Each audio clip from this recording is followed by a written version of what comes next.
बच्चों, क्या तुमने कभी सोचा है अगर तुम टाइम ट्रैवल कर सकते तो कहाँ जाते? आज की कहानी एक ऐसे ही लड़के की है जिसे मिलता है एक जादुई खिलौना जो उसे ले जाता है अलग अलग ज़माने में। चलो शुरू करते हैं द टाइम ट्रैवलिंग टॉय की कहानी। एक दिन रोहन अपने दादाजी के पुराने स्टोर रूम में जाता है। वहां उसे एक पुराना धूल से भरा डब्बा दिखता है।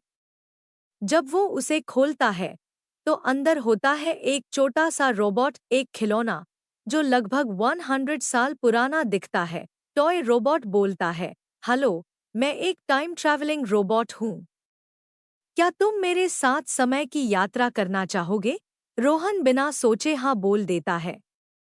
और जैसे ही वो रोबोट के पिछले बटन को दबाता है, एक तेज रोशनी चमकती है और बस रोहन एक अलग ज़माने में पहुंच जाता है।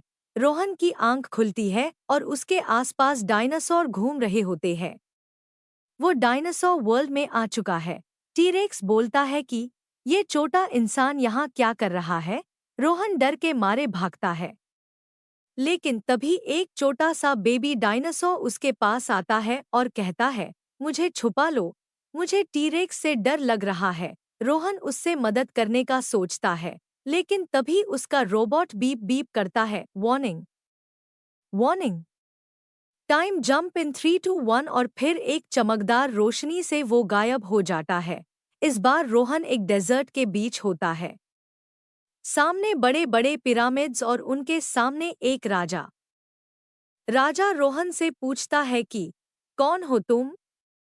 क्या तुम किसी और दुनिया से आए हो?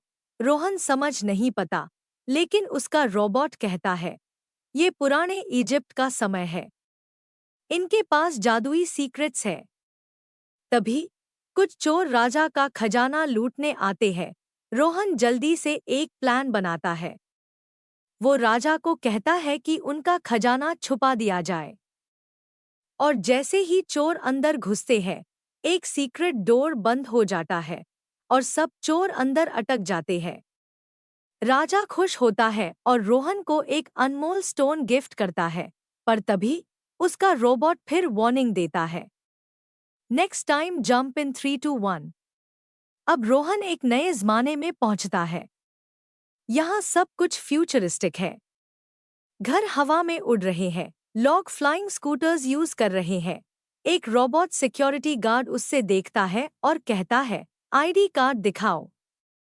रोहन परेशान हो जाता है, लेकिन तभी उसका टाइम मशीन रोबोट एक्टिवेट होता है और कहने लगता है, वार्निंग, बैटरी लो, जल्दी वापस लौटना होगा।